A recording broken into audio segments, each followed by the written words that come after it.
Olá, você que acompanha a TV Paraguaçu, eu estou aqui no consultório do Dr. Gabriel Gonçalves, ele é psicólogo, e hoje a gente vai falar hoje, na verdade, vamos comentar um pouquinho sobre alguns pontos. A gente vai falar sobre o Setembro Amarelo, que é um mês aí de combate ao suicídio, e convidamos o Gabriel para ele explicar um pouquinho pra gente, para ele contar um pouquinho dessa coisa que tá aí, né, Gabriel? Que a gente tem a pandemia, a gente tem o suicídio, que são assuntos que a gente precisa conversar. Gabriel, seja muito bem-vindo à TV Paraguaçu. Obrigado. E para começar o nosso bate-papo, eu gostaria que você explicasse um pouquinho pra gente a importância desse mês e o porquê dele tem que ser sempre discutido. É um tema, né? Na verdade, Setembro Amarelo vem como um lembrete para nós, né? De uma coisa que a gente precisa vivenciar no dia a dia, né? Eu acho que Setembro Amarelo vem como um ponto mesmo para a gente perceber o quanto esse tema ele é complexo, né? E vale lembrar o quanto ele abrange muitas questões, né? O suicídio não vem de uma situação única, né? Mas vem de uma complexidade, um contexto que cabe aí a muitos fatores, né? Fatores socioambientais, fatores a gente vê a pandemia, né? Que vem aí para agravar as situações emocionais, né? E a gente vê assim, de um modo geral, para um modo mais, vamos afunilar, né? Esse tipo de situação, dizendo que o suicídio, ele já começa por uma sociedade, né? Que tem alguns pontos aí que acaba sendo assim, uma sociedade doente que gera, né? Pessoas que podem adoecer, pessoas que podem sim pensar às vezes de que aquele mundo, aquele contexto de vida não cabe para ela, ela não consegue se encaixar num certo padrão da sociedade, né? E já começa por aí, né? Onde o governo, a sociedade tem uma certa responsabilidade nisso, porque estamos falando de saúde pública, né? Estamos falando de algo que abrange muitas pessoas, né? Que acaba acometendo muitas pessoas, né? Então, o governo ele tem toda a responsabilidade de investir, né, em campanhas, em atividades que promovam vamos dizer assim, a prevenção disso tudo, né? E para isso existem muitas questões, né? Como a gente vê aí algumas questões ligadas à saúde psíquica, e então a gente precisa investir em postos, né? A gente precisa investir em saúde mental. Sim. A gente precisa investir em saúde de assistência social, né? Que faz parte das pessoas, das populações economicamente desfavoráveis, né?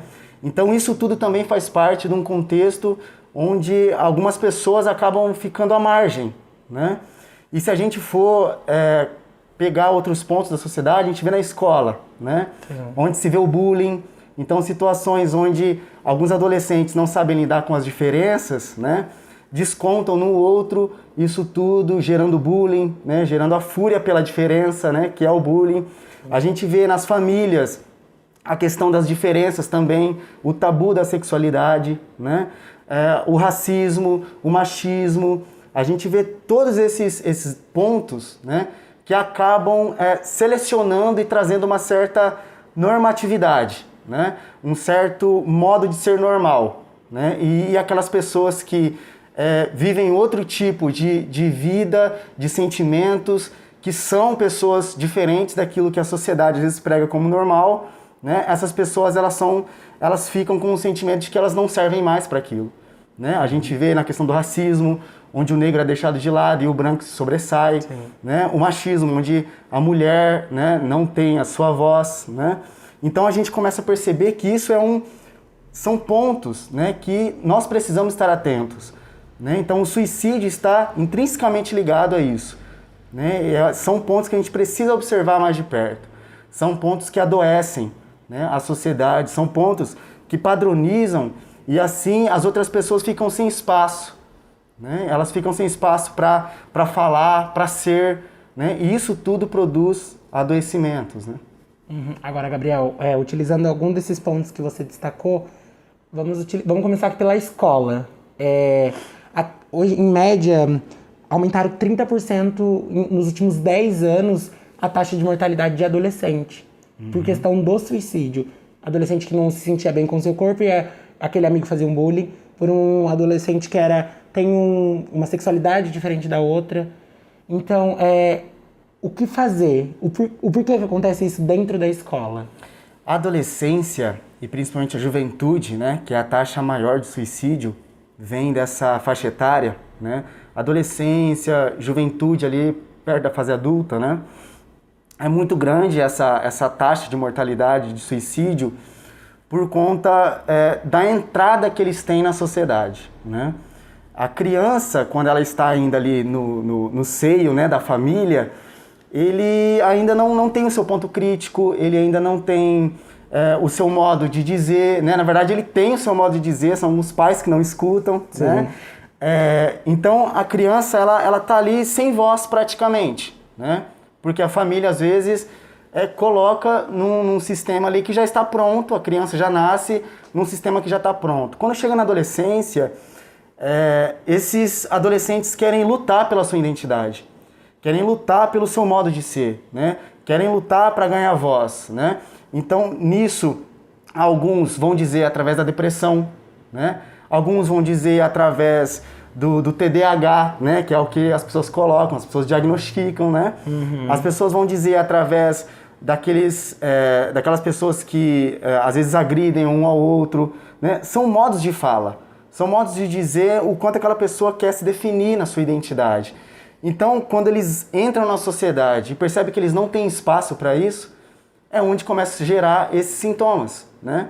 Esses sintomas de dizer, olha, tem alguma coisa que não deixa eu ser, né? E que essas diferenças vão tomando uma certa limitação, né? Então as pessoas limitam muito dessas diferenças surgirem, principalmente a respeito da sexualidade, né? A respeito do racismo também, a gente vê, né? Então, por exemplo, a solidão é um ponto de todos nós, mas a solidão de uma pessoa negra já é diferente, né? A gente já está lidando com outra coisa, a gente está lidando com uma questão de outra ordem, né? Então, esses fatores é muito interessante de estar se observando, porque aí nasce, né? É aí que tem a questão do bullying, por exemplo, onde uma pessoa é isolada por uma característica que o outro acha que é diferente, como eu já citei aqui, né? Também tem a questão da internet, né, Gabriel? Que a gente também não pode esquecer.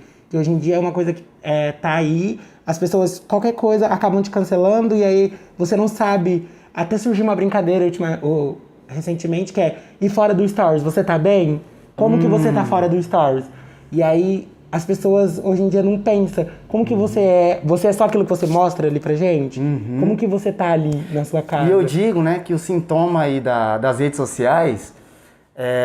e fora dos stories, você tá bem, né? Eu digo assim, que às vezes a gente pensa que depressão é aquela pessoa que tá triste, né? Mas depressão nem sempre se mostra assim, né? Uma pessoa pode estar feliz, sorrindo o tempo todo, e esse pode ser principalmente o seu problema, né? Porque nós somos uma montanha-russa de sentimentos. Sim. Né? Não tem como a gente se definir por felicidade e alegria. Felicidade é estar com o sorriso no rosto estampado o tempo todo, né? Nós não somos assim. Nós somos uma montanha-russa. Tem dia que a gente acorda e a gente nem sabe porque a gente está triste, né? Tem dia que a gente acorda e a gente nem sabe o que está acontecendo com a gente. Então nós somos humanos, nós temos esses sentimentos que a toda hora nos atropelam e a gente precisa encontrar um modo de lidar com isso, não é mesmo? E lidar com isso não significa que você vai ficar feliz e sorrindo o tempo todo. Então, às vezes, a gente interpreta de um modo errado, né? Pensando que as pessoas que estão nas redes sociais estão alegres, mas às vezes não. Às vezes é apenas uma máscara que a pessoa ela consegue ali nas redes sociais pintar de você, né? Mas nem sempre é aquilo que ela mostra, né? Então, os sinais, eles vêm de várias maneiras. Tem gente que fala assim, eu tô bem, mas o estar bem para ela pode ser um sintoma. Pode ser uma situação que ela não está legal. Porque como uma pessoa ela pode estar bem o tempo todo? Como uma pessoa ela pode estar no pico o tempo todo? Né? Estar no pico, estar a todo momento exigindo de si, pode ser também um problema. Né? Em que as pessoas às vezes passam desapercebido. A gente vê hoje na sociedade que a gente está, principalmente no momento pandêmico, a gente vê as pessoas ultrapassando seus limites. Sim. A todo momento as pessoas elas estão vivenciando um momento de de sempre estar na carga máxima de si mesmo, né? E assim a gente vai descontando um no outro essa carga máxima e a sociedade fica saturada, e as pessoas ficam saturadas, né? E aí que surgem as crises de ansiedade, as crises de pânico, né? São as pessoas que estão em carga máxima o tempo todo, e aquelas pessoas que não aguentam, desliga a chavinha, né? A chave geral do corpo e vai para uma depressão, né? Vamos dizer assim para vocês entenderem, porque depressão, todo mundo sabe, né? Na linguagem aí já virou uma questão do senso comum mesmo, né? Então existe esse modo também das pessoas às vezes falarem que estão sim precisando de ajuda, né? Aquelas pessoas que pensam que estão bem o tempo todo e fingem e pintam essa máscara, né? Uhum. Também, como você falou, a gente vem de um ano pandêmico, né? Tem essa questão onde muitas pessoas perderam seus entes queridos, onde muita gente perdeu seu emprego, onde muita gente começou a ter essas crises, onde que você acha ali que a pessoa precisa de uma ajuda, que ela precisa falar, olha, eu vou pisar no freio, eu tô me desgastando ao máximo, eu preciso pensar nisso, senão eu vou acabar tendo pensamento suicida, e aí acaba chegando onde esse mês que a gente vem combatendo tanto isso, né? Eu vejo assim, que primeiro existe uma responsabilidade de um governo, né, que a gente precisa ter esse apoio do governo em relação aos desempregos, em relação às áreas que estão sendo afetadas e que essas pessoas não têm culpa nenhuma disso, né? Acho que existe uma responsabilidade e nós temos todo o dever, né, o direito e o dever político de pedir isso, né? Eu acho que isso é um ponto muito interessante, porque aí a gente vê de um modo assim mais abrangente. Agora, de um modo mais particular da coisa, né? Sim, as pessoas elas precisam estar atentas a esses modos em que elas às vezes se colocam, né? Porque a sociedade pede o tempo todo que a gente seja de ferro, né? Mas somos de carne, e essa frase é até freudiana, né? Vamos dizer assim, foi Freud que diz isso, né? A sociedade, as pessoas exigem que a gente seja de ferro, né? Mas somos feitos de carne, né? Então isso diz muito sobre a nossa condição, né? Que nós precisamos estar sensíveis a nós mesmos, né? Sensíveis à nossa saúde, e sim pedir ajuda, né? Quando estiver mal, e sim dizer o quanto às vezes você não aguenta e você não dá conta, né? Porque numa sociedade que o tempo todo quer dar conta de tudo, né? Nós precisamos sim estar abertos a ter essa sensibilidade conosco mesmo. E tem que ficar também atento àquelas palavrinhas bem pequenas, eu quero dormir pro resto da vida, eu não aguento mais.